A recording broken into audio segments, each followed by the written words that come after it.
రాజులకు రాజైనావు మనవుడు పూజ చేయుటకు రండి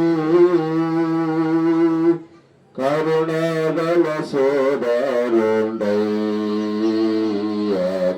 ధరణికి స్థిరముగా నమ్ముకొనిన నరకసుగు పరలోక రాజ్యమును స్థిరముగా నమ్ముకొనిన నరకసుగు పరలోక రాజ్యమును రాజులకు రాజైనాయి మనవిగుడి పూజ చేయుటకు రండి త్వరపడి రండి రండి ఈ పరమ గురుని యోద్ధకు మీరాలు దరికి చేరిన వారిని ప్రభువు ధర్మాడన్నడగోరాము దరికి చేరిన వారిని ఈ ప్రభువు ధర్మాడన్నడగోరాము రాజులకు రాజైన మన విభుని పూజ చేయుటకు రండి తండ్రి యొక్కయు కుమారుని యొక్కయు పరిశుద్ధాత్మ యొక్కయు నామమున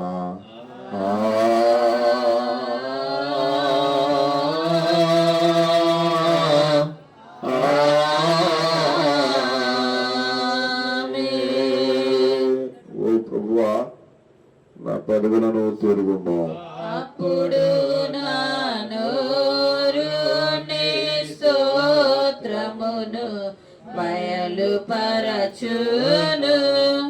ఓ దేవా నన్ను విడిపించుటకు త్వరగా రమ్ము ఓ ప్రభువా నా సహాయమునకు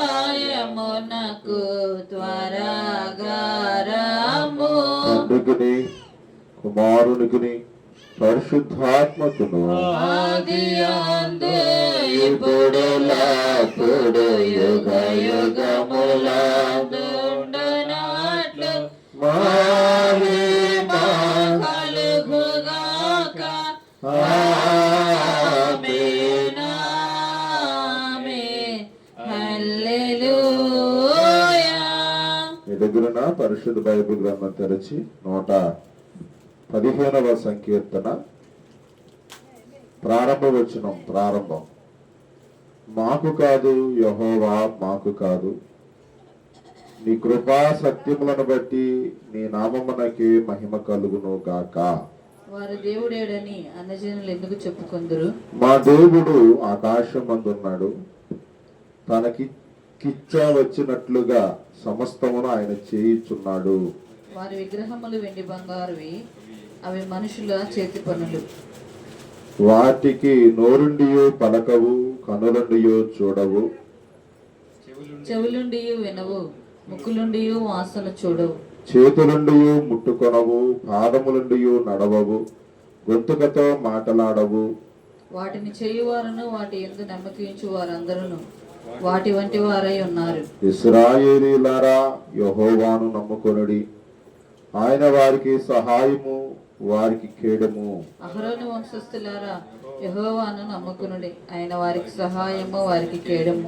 యెహోవాయందు భయభక్తులు గలవారలారా, యెహోవాయందు నమ్మకయుంచుడి, ఆయన వారికి సహాయము, వారికి కేడము. యెహోవా మమ్మను మర్చిపోలేదు, ఆయన మమ్మను ఆశీర్వదించును, ఆయన ఇశ్రాయేలీయులను ఆశీర్వదించును, అహరోను వంశస్థులను ఆశీర్వదించును. పిల్లలనేమి పెద్దలనేమి తన యందు భయభక్తులు గల వారిని యెహోవా ఆశీర్వదించును. యెహోవా మిమ్మును మీ పిల్లలను వృద్ధి పొందించును. భూమి ఆకాశములను సృజించిన యెహోవా చేత మీరు ఆశీర్వదించబడిన వారు. ఆకాశములు యెహోవా వశము, భూమిని ఆయన నరులకిచ్చి ఉన్నారు. మృతులను మౌన స్థితిలోనికి దిగిపోవు వారును యెహోవాను స్తుతింపరు. మేమైతే ఇది మొదలుకొని నిత్యము యెహోవాను స్తుతించుదము. యెహోవాను స్తుతించుడి. తండ్రికి కుమారునికి పరిశుద్ధాత్మ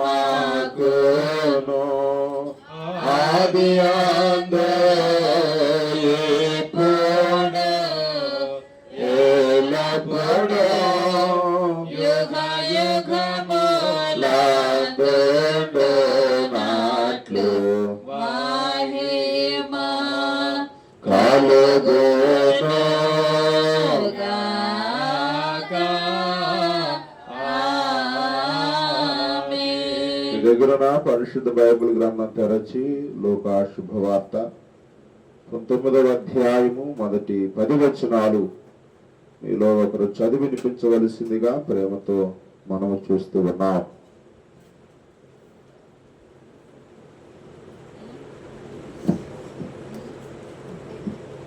ఆయన సంచరించుచు ఎరుకో పట్టణంలో ప్రవేశించి దాని గుండా పోవుచుండెను. ఇదిగో సుంకపు గుత్తాదారుడను ధనవంతుడైన జక్కయ్య అని పేరు గల ఒకడు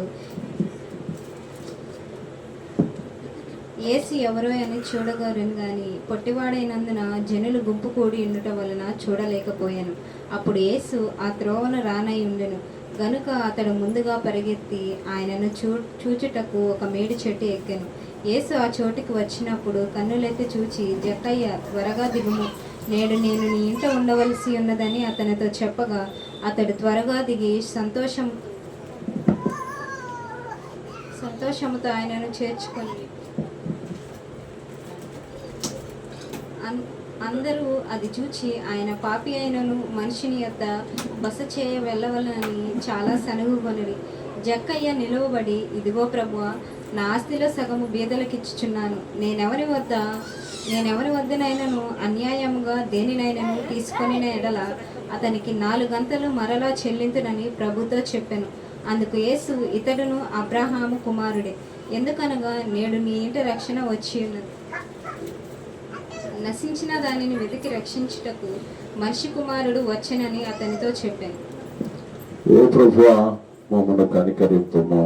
దేవునికి స్తోత్రము కలుగుగాక. మోకరించండి, కళ్ళు మూసుకోండి, ప్రార్థన చేసుకుందాం. నా పాపముకై సిలువపైన అర్పించితివా, నా పాపముకై నీ రక్తమును సిలువపైన అర్పించితివా, కల్వరి గిరిపై సిలువ భరించితివా, ఓ నా ప్రభువా, నా పాపముకై నీ రక్తమును సిలువపైన అర్పించితివా. అందరూ కూడా కళ్ళు మూసుకుని రాత్రి వేళ ప్రార్థన చేద్దాం.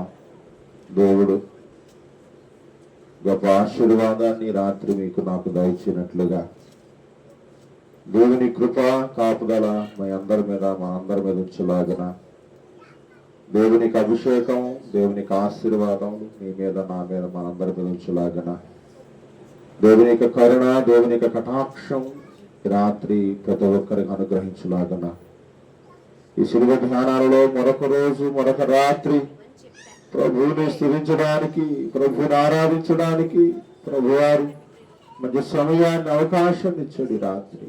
కనుక మనం అందరూ కూడా మోకరించి ప్రార్థన చేద్దాం. ప్రభువా, పగలంతా నా పనుల్లో నాకు తోడుగా ఉన్నాయి, నా ప్రయాణాల్లో నాకు తోడుగా ఉన్నాయి. పగలు ఎండగబ్బైనను, రాత్రి వెనులుగబ్బైనను బాబు మాకు తగలనివ్వకుండా అయ్యా కంటికి రెప్పలాగా నన్ను మమ్మలను కాపాడుతూ వచ్చిన దేవా ఈ స్తోత్రాలు చెల్లిస్తున్నానయ్యా. మంచి దేవానికి కృతజ్ఞతలు, గొప్ప దేవానికి కృతజ్ఞతలు. నైనా ఎంతవరకు నీదు కృపలో నడిపించిన దేవా, ఆదరించిన దేవానికి స్తోత్రాలు, ఆశీర్వదించిన దేవానికి స్తోత్రాలు. ఇదిగో నాయనా, ఇదిగో ఈ దినమున నీ ప్రజలను జ్ఞాపకం చేసుకోండి. ఇక్కడ ఎటువంటి అవసరాలు మౌనికాన్ని మీరు దర్శిస్తున్నారు, దర్శించండి అయ్యా. ఆపరేషన్ విషయంలో కృప చూపించావు. నేను ఆ బిడ్డకు నొప్పులు, గాయాన్ని మీరు త్వరగా తగ్గింపజేయమని ప్రార్థన చేస్తున్నాను. పరిపూర్ణమైన స్వస్థత ప్రియ దేవదాసురాలు మౌనికకు మీరు దయచేయమని ప్రార్థన చేస్తున్నాను ప్రభువా. ఇంకా అలాంటి స్థితిలో ఎంతమంది బిడ్డలైతే ఉన్నారో అటు వారందరూ మీరు పేరు పైన మీరు జ్ఞాపకం చేసుకోమని ప్రార్థన చేస్తున్నాను. అయ్యా నిన్ను స్వస్థపరచు యెహోవాను నేనని అన్నారు కనుక మమ్మలను మీరు స్వస్థపరచండి, మమ్మల్ని మీరు బాగు చేయండి, మమ్మల్ని మీరు ఆదరించండి, మమ్మల్ని మీరు ఆశీర్వదించమని ప్రార్థన చేస్తున్నాను. ఈ పగలంతా కాపాడిన దేవానికి స్తోత్రాలు, ఈ పగలంతా రక్షించిన దేవానికి స్తోత్రాలు. ఈ రాత్రికాల సమయమందు నీ మాటలు కొరకు వేగలు పడుతూ ఉండగా నాతో నీ బిడ్డలతో మాట్లాడి సమస్త ఘనత మహిమ ప్రభావాలు మీరే పొందుకోమని క్రీస్తు పేరుతో ప్రార్థించి పొంది ఉన్నాం పరమ తండ్రి. పిల్లరా మీ అందరికీ యేసుక్రీస్తు నామములో శుభవందనాలు తెలియజేస్తూ ఉన్నాను. శిలువ ధ్యానం విషయంలో ఎక్కడో కొంత లోపం ఏర్పడుతూ ఉంది. లోపాలు అందరూ కూడా గుర్తించుకోవలసినటువంటి అవసరత మీకుందనే విషయాన్ని మరలా రెన్యువల్గా గుర్తు చేస్తూ ఉన్నాను. మన ఎదుట ఉన్న ఈ కొద్ది రోజులు కూడా ప్రభునా మహిమార్థంగా జరుగులాగా అందరూ కూడా విశ్వాసంతో నమ్మకంతో రండి. ప్రభు యొక్క ఆశీర్వాదాలు నేను మనమందరూ కూడా పొందుకుందాం. ఈరోజు మన ధ్యానాంశము రక్షణ. ఏంటి చెప్పండి? రక్షణ. ఎందుకు రక్షణ కావాలో తెలుసా ఎవరికైనా? పరలోకానికి వెళ్ళాలంటే ఖచ్చితంగా మనం ఏమవ్వాలి? రక్షణ పొందాలి. రక్షణ పొందకపోతే ఎక్కడికి వెళ్ళలేము? పరలోకానికి వెళ్ళలేము. కాబట్టి ఇది మీకు అందరు గుర్తే కదా. ఇదంతా మీరు ఆ గమనంలో పెట్టుకోండి. ఎవరైతే రక్షణ పొందుతారో వారు మాత్రమే ఎక్కడికి వెళ్తారు? పరలోకానికి. ఒకవేళ రక్షణ ఎవరైనా పొందకపోతే వారికి పరలోకానికి వెళ్ళటానికి ఏమి లేదు, అవకాశం లేదు. కొంతమంది మూర్ఖులు లేకపోతే సువార్తకు వ్యతిరేకస్తులు ఇలా అనుకుంటారు, అబ్బో రక్షించబడితేనేనంట పరలోకం, రక్షణ లేకపోతే పరలోకం లేదంట, వీళ్ళు ఇల్లు చూసి వచ్చారేమో అని అంటారు. సరే వీళ్ళు ఇల్లు చూసి వచ్చారంటే పర్వాలా, మన పాస్టర్ గారు ఇల్లు చూసి వచ్చాడేమో అనే మహానుభావులు కూడా కొంతమంది ఉన్నారు ఇక్కడ. ఏడకెళ్ళొచ్చి పరలోకానికి మన పాస్టర్ గారు ఏమైనా వెళ్ళొచ్చి మనకు చూసి వచ్చి మనకేమన్నా చెబుతున్నాడా ఏందనే మహానుభావులు ఇక్కడ లేకపోలేదు. పిల్లరా, నేను పరలోకం వెళ్ళలేదనేది నగ్న సత్యం. మీరు నమ్మినా నమ్మకపోయినా ఇది సత్యం. మరి పరలోకం ఉందని, పరలోకం వెళ్ళాలంటే రక్షణ పొందాలని నాకు ఈ విషయం ఎవరు చెప్పారు? మీకైతే నేను చెబుతున్నా, మరి నాకెవరు చెప్పారు? మీకైతే నేను చెప్తున్నా, మరి నాకెవరు చెప్పారు? ఓరు బాబు, లెగితే దేవుడు, కూర్చుంటే దేవుడు, ఇక ఆయన తప్ప ఎవరు లేరా? ఎవరు చెప్పారు చెప్పండి? ఈ పరిశుద్ధ బైబిల్ గ్రంథం చెప్పింది. ఆమేన్, హల్లెలూయా. ఎవరు చెప్పారు చెప్పండి? ఈ పరిశుద్ధ బైబిల్ గ్రంథం చెప్పింది. ఎందుకంటే మొదటి కీర్తన మనం చూస్తాం, యెహోవా ధర్మశాస్త్రమందు ఆనందించుచు దివారాత్రులు దాన్ని ఏం చేయాలి? ధ్యానం చేయాలి. బైబిల్ చదివే అలవాటు లేదే మనకే. ఏ అలవాటు లేదు? బైబిల్ చదివే అలవాటు. బైబిల్ చదివే అలవాటు లేదు కాబట్టే అందరూ ఏమంటారంటే పరలోకం పాస్టర్ గారు వచ్చాడా ఏంది, ఆయన చెబుతున్నాడు అని అంటారు. మీరు కూడా ఈ మాటలు ఇచ్చిన దేవుని ప్రజలారా, దయచేసి దేవుని సేవకుడికి చెప్పే మాట వినండి. నేను చెప్పే మాట మీరు విన్నారా, మీకు ప్రయోజనం, మీకు ఆశీర్వాదం. ఒకవేళ వినలేదా, ఈ బైబిల్ గ్రంథాన్ని ఏం చేయాలి? మీరు చదవండి. దీంట్లో ఉన్న సత్యాలు, విషయాలు, సంగతులు పరిశుద్ధ ఆత్మదేవుడు మన కొరకు ఏం చేశాడు? రాశాడు, పలికాడు, బోధిస్తున్నాడు. కాబట్టి ఈ మాటలు గ్రహించండి, అర్థం చేసుకుని దీని ప్రకారం జీవించడానికి సిద్ధపడండి. కాబట్టి ఈరోజు మన అంశం ఏంటంటే రక్షణ. ఈ రక్షణ ఎందుకు పొందాలనంటే మనం ఎక్కడికి వెళ్ళటానికి? పరలోకానికి వెళ్ళాలంటే ఖచ్చితంగా మనం ఏం పొందుకోవాలి? రక్షణ పొందాలి.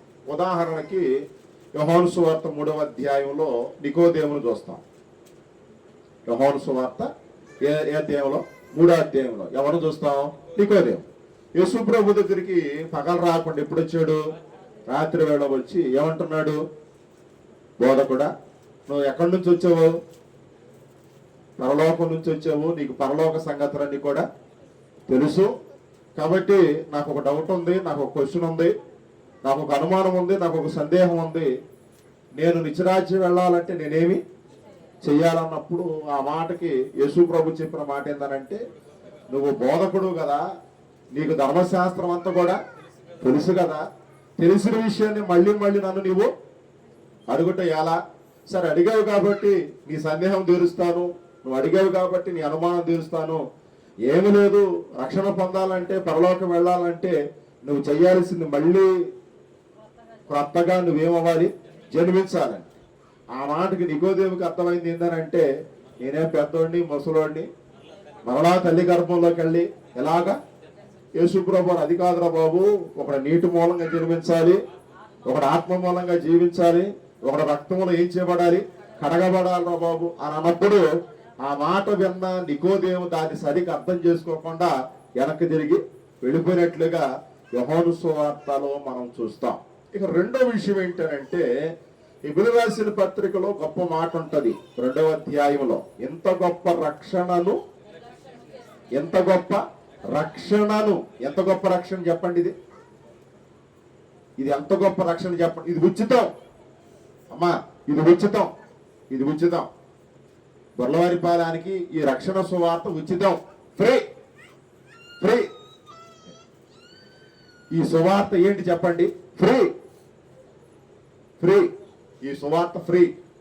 రోజు దేవుని వాక్యం వినటానికి మీరు ఏమి ఇయ్యాల్సిన పనిలే, ఫ్రీ, ఉచితం. అందుకే బైబిల్ చెబుతుంది, ఎంత గొప్ప రక్షణను మీరు నిర్లక్ష్యం చేస్తే. ఎంత గొప్ప రక్షణ తెలుసా ఇది? ఎంత గొప్ప రక్షణ తెలుసా? ఈ శిలువ ధ్యానాలు ప్రతిరోజు దేవుని సన్నిధికి రావటానికి, దేవుని మాటలు వినటానికి, ఆత్మీయంగా బలపడటానికి, ఆత్మలో అభివృద్ధి చెందటానికి ఇది ఫ్రీ. బహుశా ఉదయం నుంచి ఇందాక దాకా మీరు అందరితోనూ మాట్లాడుంటారు. నీకు ఎవరన్నా ఒక మంచి మాట చెప్పారా? వెనక్కి తిరిగి ఆలోచన చేసుకోండి. ఎవరన్నా నీకు ఒక మంచి మాట చెప్పారా? అమ్మా, ఎవరన్నా చెబితే చెప్పండి, నాకు చెప్పారు అయ్యా అని. అమ్మా, ఉదయం నుంచి నిద్రలేసిన దగ్గర నుండి ఎందాకడ దాకా, అంటే సన్నిధికి రాక ముందు దాకా నీకు ఎవరైనా ఒక మంచి మాట ఎవరైనా చెప్పారా?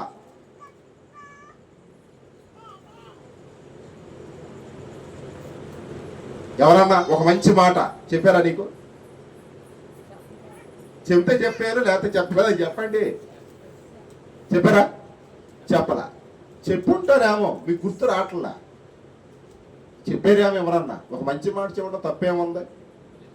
చెప్పలేదా? అనమాకండి. చెప్పారా లేదా? చెప్పలా. ఎందుకు చెప్పలేదు ఒకసారి మీరు ఆలోచన చేయండి. ఎందుకు చెప్పలేదు? నువ్వు వాళ్ళు చెబితే ఎనవన్న విషయం వాళ్ళకి తెలుసు కాబట్టి నీకు ఈ మాట చెప్పాల. రెండు, వాళ్ళని ఏమంటావంటే ఒక మంచి మాట చెబితే నువ్వేమన్నా మంచిదానివి అయ్యింది నాకు చెబుతానికి, నువ్వేమన్నా మంచోడు అయ్యింది నువ్వు నాకు చెబుతా అని అంటారేమోనని వాళ్ళు నీకేం చేయలేదు, ఈ మంచి మాట చెప్పలా.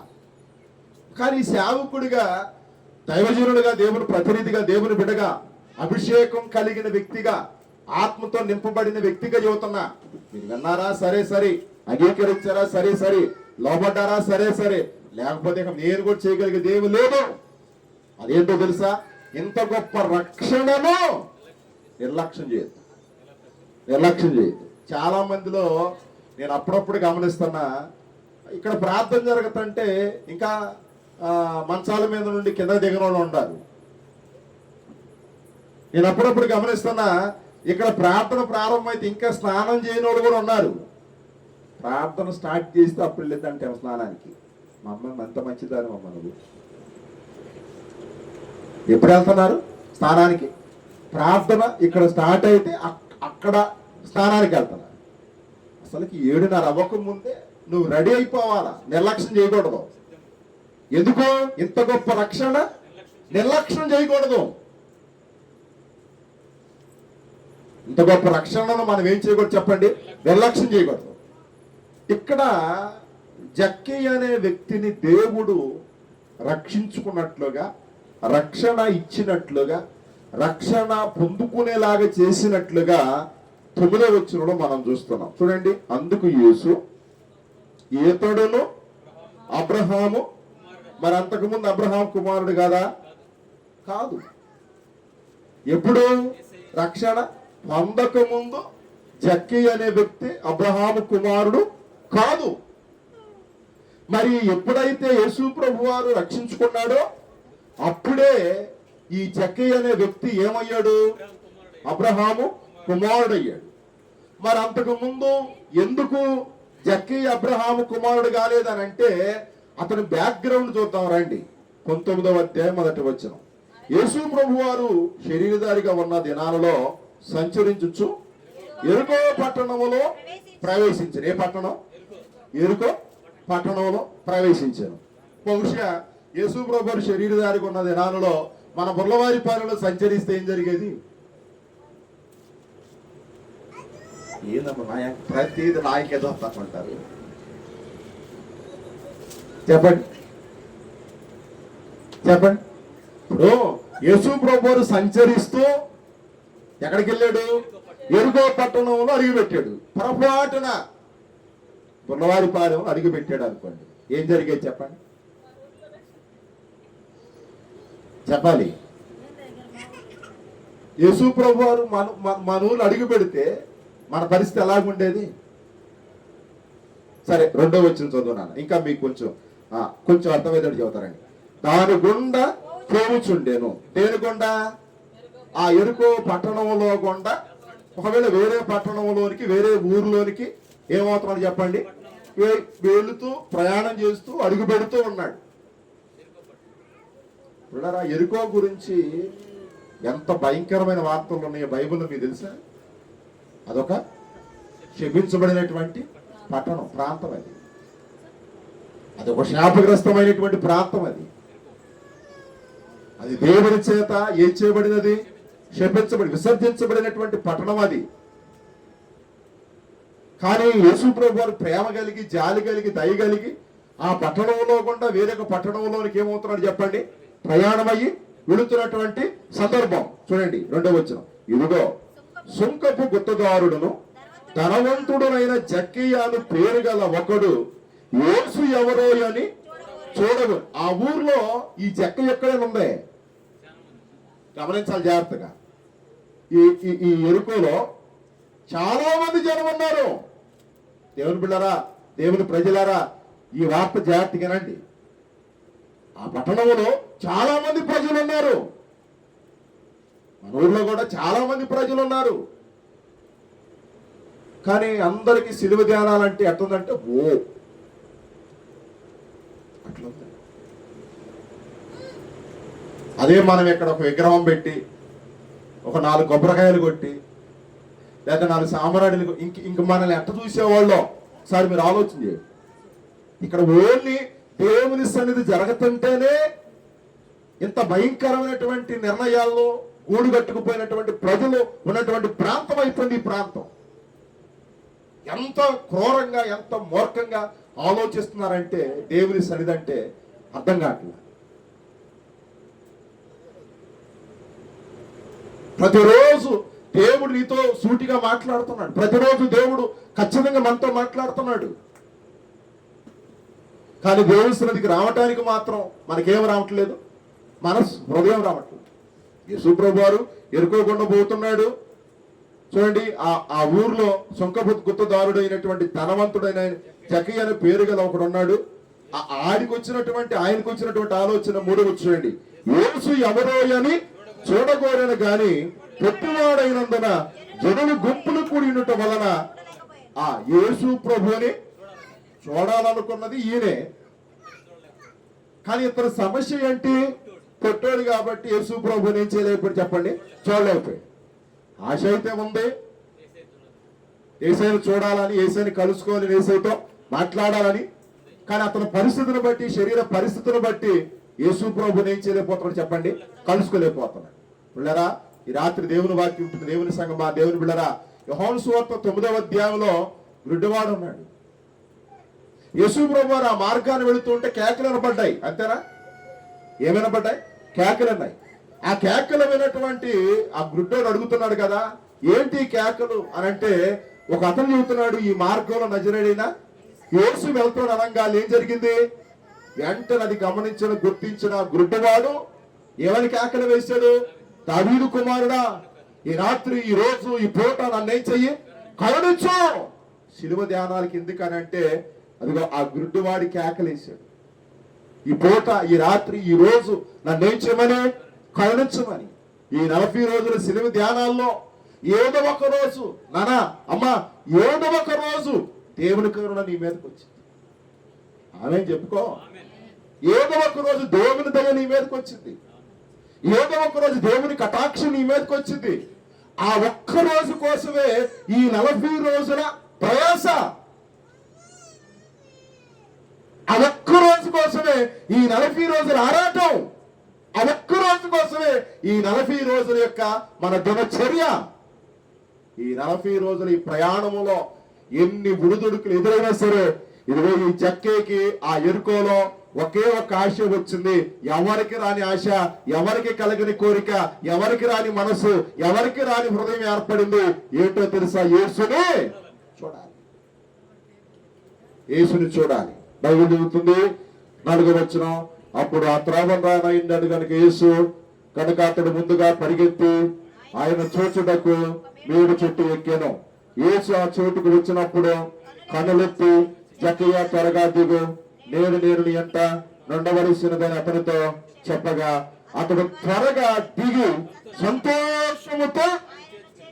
ఈ మాట వింటున్నప్పుడు తప్పైన కుమారుడు తిరిగి వచ్చినప్పుడు తండ్రి కూడా చెప్పాలి. ఏదమ్మా? తప్పైన కుమారుడు తిరిగి వస్తే ఇంటికి తండ్రికి ఎంత సంతోషం. ఆ తప్పిపోయిన గొర్రె మళ్ళీ దొరికితే తండ్రికి, ఆ కాపరికి ఎంత సంతోషం.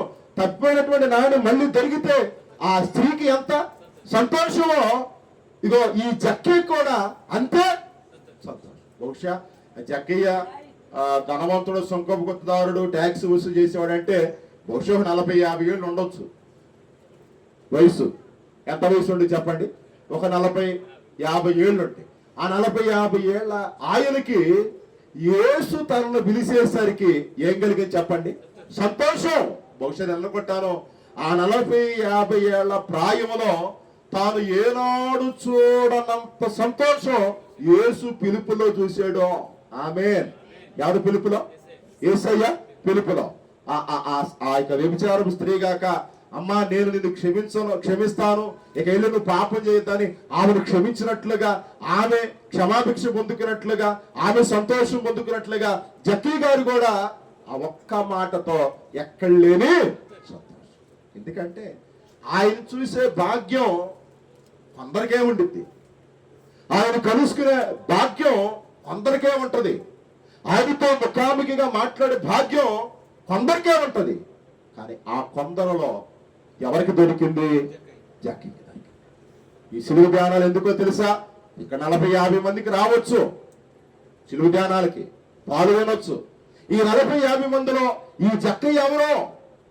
ఈ అబ్రహాము కుమారుడు ఎవరో? ఈ జక్కయ్య యేసుని ఇంత సంతోషంగా చేర్చుకున్నట్లుగా ఎవరు యేసుని సంతోషంగా చేర్చుకోవాలని ఆశతో ఉన్నారో ఒకసారి మిమ్మల్ని మీరు పరిశీలన చేసుకోవాలి. యేసు మీ దగ్గరికి రావాలనంటే, యేసు మిమ్మల్ని కలుసుకోవాలంటే, యేసు మీతో పాటు మీ ఇంటికి రావాలనంటే మీరు ఎంత ప్రార్థన చేయాలో, ఎంత కన్నీరు మార్చాలో, ఎంత విలపించాలో, ఎంత రోధించాలో, ఇన్ని పాపాలు ఒప్పుకోవాలో, ఎంతగా క్షమాపణ పొందాలో ఈ రాత్రి దేవుని వాక్యం ద్వారా నిన్ను జ్ఞాపకం చేసుకోవాలి. సంతోషముతో యేసు ఏం చేశాడు చెప్పండి? ఆయన చేర్చుకొని 7వ వచనం, అందరూ అది చూచి అందరు ఏమంటున్నారు చెప్పండి? ఈయన పాపి అయిన మనిషిని ఎంత బస చేయి వెళ్ళనని యేసు ప్రభు మీద ఏం చేశారు చెప్పండి? పిల్లరా, మనతో యేసు వస్తే మనతో యేసయ్య మాట్లాడితే పక్కనోళ్ళు కూడా ఇదే చేస్తారు. నీకు ఆశీర్వాదం వస్తే, నీకు దీవెన వస్తే పక్కనోళ్ళు కూడా ఇదే చేస్తారు. ఓ వీళ్ళు ఎంత భక్తి పరులో అని మన మీద ఏం చేస్తారు చెప్పండి, చదువుకుంటారు. నెక్స్ట్ వచ్చిన చదువుదాం రండి. జక్కయ్య నిలబడి, ప్రభువా నా ఆస్తిలో సగము ఎవరికి? ఈ శిలువ ధ్యానాల్లో దేవుడు నీతో మాట్లాడాలంటే, నువ్వు దేవునితో మాట్లాడాలంటే, నీవు దేవుని చేర్చుకోవాలంటే కనీసం నీకున్న దాంట్లోనన్నా కొంచెమన్న దేవునికి ఇవ్వమా. దిగబట్టమాక. ఈ జక్కయ్య దేంట్లో ఇచ్చాడు? ఆస్తిలో ఇచ్చాడు. ఆస్తిలో ఏమిచ్చాడు చెప్పండి? సగం ఇచ్చాడు. ఆస్తిలో ఏమిచ్చాడు చెప్పండి? సగం ఇచ్చేసాడు. ఏమంటున్నాడు చూడండి. అతను జక్కయ్య నిలబడి, ప్రభువా నా ఆస్తిలో సగము పేదలకు ఇచ్చుచున్నాను. నేను ఎవరి దగ్గర అయితే అన్యాయముగా చేసి, దేని వలన చేసి తీసుకుని ఎడల అతనికి ఎన్నంతలో ఇంకా సగం పేదలకు ఇచ్చేసాడు. ఎవరి దగ్గర తీసుకున్నాడు సగం 400 వాళ్ళకి ఇచ్చేస్తే ఇంక ఈయనకేముంది చెప్పండి? ఈయనకేముంది? ఈ ఒక్క మాట చెప్పి ముగిస్తా. ఈయనకేముంది? అదిగో ఇది హల్లెలూయా. ఎవరో నాకు తెలిసే జక్కయ్యకి యేసయ్య ఉన్నాడు. ఆమేన్. ఎవరో చెప్పండి. యేసయ్య ఉంటే ధనవంత తీయిందేగా, యేసయ్య ఉంటే వెన్నం తీయిందేగా, యేసయ్య ఉంటే ఆస్తి సర్వ సంపదలు అన్ని కూడా ఎవరయ్యే? ఈయనయే కదా. ఈయన ధనము కంటే గొప్పవాడు, వెండి కంటే గొప్పవాడు, సిరి సంపదల కంటే గొప్పవాడు ఎవరు? యేసయ్య. కాబట్టి ఈయన ఈ శరీర సంబంధమైన వాటికంటే కూడా యేసుని ఏం చేశాడు చెప్పండి? సంపాదించుకోగలిగాడు ఈ శిలువ ధ్యానాల్లో. ఆమేన్. ఎవరు సంపాదించుకోగలిగాడు? అందుకే జక్కయ్యకి ఏమొచ్చింది? రక్షణ వచ్చింది. మీరు కూడా యేసును సంపాదించుకోండి చాలు. యేసును సంపాదించుకోండి చాలు. యేసును సంపాదించుకోండి. ఏదో ఏదో ఏదో ఒక 1000 రూపాయలు లేదా ఒక 2000 అట్లా కాదు, అట్లా కాదు. దేవునికి సన్నిధిలో యేసుని సంపాదించుకోండి. నువ్వు ఇచ్చేది ఎలా ఉండాలంటే దేవుని హృదయాన్ని కదిలించాలమ్మా. ఎలాగా? 2 కాసులు వేసిన స్త్రీని గురించి దేవుడు ఏమిచ్చాడు? సాక్షి. ఇవి అందరికంటే ఎక్కువ. అందరూ ఏమయ్యారు? ఆశ్చర్యపోయారు. అరే మేము ఎక్కువ వేస్తే ఈమె 2 కాసులు వేసింది అంటే ఆమె లేని స్థితిలో దేవునికి ఇచ్చింది. యేసును సంపాదించు. ఈ రాత్రి మీరు, నేను, మనం అందరం యేసును సంపాదించుకుందాం.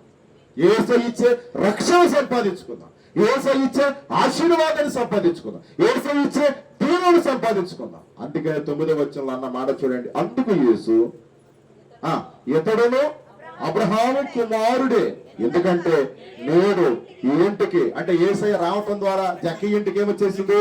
రక్షణ వచ్చేసింది.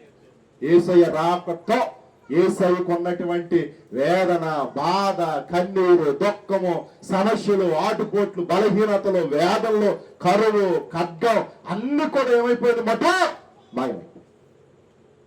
ఈనాడు నీకు ఎన్ని సమస్యలు ఎందుకు ఉన్నాయంటే, ఈనాడు ఎందుకు ఇన్ని కష్టాలు నీకు ఉన్నాయంటే, ఈనాడు ఎందుకు ఇన్ని బాధలు నీకు ఉన్నాయనంటే యేసయ్య లేకపోబట్టే. యేసయ్య ఉంటే ఈ బాధలు మనకుండేవి కావు. కాబట్టి యేసును సంపాదించుకుందాం. అట్టి కృపా పరిశుద్ధాత్మ దేవుడు మనందరికి దయచేయును గాక. ఆమేన్. సమస్త జ్ఞానానికి మించిన దేవుని సమాధానం యేసుక్రీస్తు వల్ల మీ హృదయానికి తలంపులకి కావలి ఉండుగాక. ఆమేన్. శక్తి గల రక్షకుండైనా, శక్తి గల రక్షకుండై మన కొరకు ముక్తి సిద్ధము చేసేను. శక్తి గల రక్ష ముక్తి సిద్ధము చేసేను. భక్తితో ప్రార్థించిన మనకు సగుణాతితో నా ముక్తిని, రాజులకు రాజైన మన విభుని పూజ చేయుటకు రండి. విజయశాలి కన్నా మనకింకా రాజవారును లేరని రాజులకు రాజైన ఈ మన విభుని పూజ చేయుటకు రండి. ప్రార్థన చేసుకుందాం. ప్రేమ కలిగిన మా తండ్రి, కృపగల దేవ, మహోన్నతుడా, ఈ సిలువ ధ్యానాలలో రక్షణ అనే అంశం మీద కొన్ని విషయాలను ఈ బిడ్డలకు బోధించాను. ప్రభా, ఈ బిడ్డలు నీ మాట విన్నారు, దాని ప్రకారం జీవించుటకు బ్రతుకుటకు నీ కృప దయచేయండి. ఈ లోకంలో మాకేదో కావాలని, మేమేదో సంపాదించుకోవాలని ఎంతో ప్రయాసపడుతున్నాం, ఎంతో కష్టపడుతున్నాం. కానీ నిన్ను సంపాదించుకునే ప్రయత్నంలో వీటన్నిటినీ మేము సంపాదించుకుంటున్నామే తప్ప వీటన్నిటిని విషయంలో నిన్ను మేము దూరం చేసుకుంటున్నాం. ఈ రాత్రి నిన్ను సంపాదించుకోవడానికి జక్కయ్య ఏ రీతిగా కష్టపడ్డాడో, ఏ రీతిగా ప్రయాసపడ్డాడో, ఇదిగో నీ సేవకుడు ద్వారా నీ దైవ గ్రంథంలో మీరు మాతో, మా అందరితో ముచ్చటించినందుకు మీకు స్తోత్రాలు. ప్రభువా, ఈ లోకములో మాకెవరు ఏమి ఇవ్వలేంది, ఈ లోకములో మాకెవరు ఏమి దయచేయలేంది, నువ్వు ఒక్కడవే మాకు ఇవ్వగలిగిన వాడవి, దయచేయగలిగిన వాడవి. ఇదిగో యేసు, నువ్వు ఎరుకోలోకి ప్రవేశించావు. ఆ ఎరుకోలో ఉన్నటువంటి జక్కీని కలుసుకున్నావు. ఆ జక్కీతో పాటు అతని ఇంటికి వెళ్ళావు. అతనికి నాయన రక్షణ ఇచ్చావు. అతనిని అబ్రహాము కుమారుడిగా మార్చావు.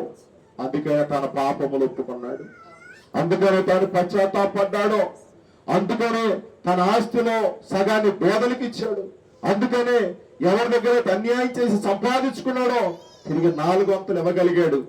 కారణం, అంత ధైర్యం ఆ పాపి అయిన మనిషికి ఎక్కడి నుంచి వచ్చిందనంటే కేవలం నిన్ను బట్టే నాయన. ఈ లోకంలో నాకు ఏది ఉన్నా లేకపోయినా, ఈ లోకంలో నాకు ఎవరు ఉన్నా లేకపోయినా, నా ఓర్పు నాకుంత చాలు అని దృఢ విశ్వాసంతో జక్కయ్య ముందు అడుగులు వేయగలిగాడు. కాబట్టి నీ ఆశీర్వాదాన్ని నిన్ను సంపాదించుకోగలిగాడు, నీ రక్షణను సంపాదించుకోగలిగాడు. ఈ రాత్రి మేము కూడా నాయన నిన్ను సంపాదించుకున్న అనుభవంలోనికి, నీ ఆశీర్వాదం సంపాదించుకున్న అనుభవంలోనికి, నీ రక్షణను సంపాదించుకునే అనుభవంలోనికి మేము వెళ్ళటకు నీ కృప దయచేయండి. ఇక్కడ నీ బిడ్డలందరూ కూడా ఆ రీతిగా శుభపరచండి. బలహీనగా ఉన్న బిడ్డలను ముట్టండి, తాకండి, స్వస్థపరచండి. వారికి ఉన్న సమస్యలు, ఆటుపోట్లను తీసివేయండి. వారి కన్నీరు తెరవండి, వారి వ్యాధులను తొలగించండి. వారి బాధలన్నిటికీ విడుదల విముక్తిని యేసు నామములో మీరు దయచేయమని ప్రార్థన చేస్తున్నాం. ప్రతి కుటుంబంలో సమాధానం ఉండును గాక, ప్రతి కుటుంబంలో నీ ఆశీర్వాదాన్ని దీవెన ఉండును గాక, ప్రతి విషయంలో నీ కృప సమృద్ధిగా కలుగును గాక. ఈ పగలంతా కాపాడిన దేవానికి స్తోత్రం. ఈ రాత్రి మా శరీరాలకు సుఖమైన నిద్రావధి అనే సురికైన మెరుకును దయచే. రేపటి ప్రార్థన కూడిక కొరకు నన్ను ప్రజలను సిద్ధంగా చేయమని క్రీస్తు యేసు నామములో ప్రార్థించి పొందున్నాం పరమ తండ్రి. లోకమందున మా తండ్రి, నామ పరిశుద్ధపరచబడునుగాక, రాజ్యం మాకు వచ్చును గాక, లోకమందు నెరవేరినట్టు భూమి మీద నెరవేర్చబడును గాక. మన ఆరునుడు మాకు దయచేయండి. అపరాధము చేసిన క్షమించిన ప్రకారం అపరాధము క్షమించండి. శోధన దేకాదుష్టును తప్పించి రాజ్యము, శక్తి, మహిమ నిరంతరం నీవన్నావు తండ్రి. ఆమేన్. తండ్రి, కుమార, పరిశుద్ధాత్మ త్రియేక దేవుని దీవెనలు మీకు, మీ కుటుంబాలకు రక్షణలో కొనసాగటానికి, రక్షణలో ముందుకెళ్ళటానికి ఎవరైతే సిద్ధపడుతున్నారో అటు బిడ్డలందరికీ సదాకాలంతో నడిపించి కాపాడు కాక. తండ్రికి సుతునికి పరిశుద్ధాత్మకును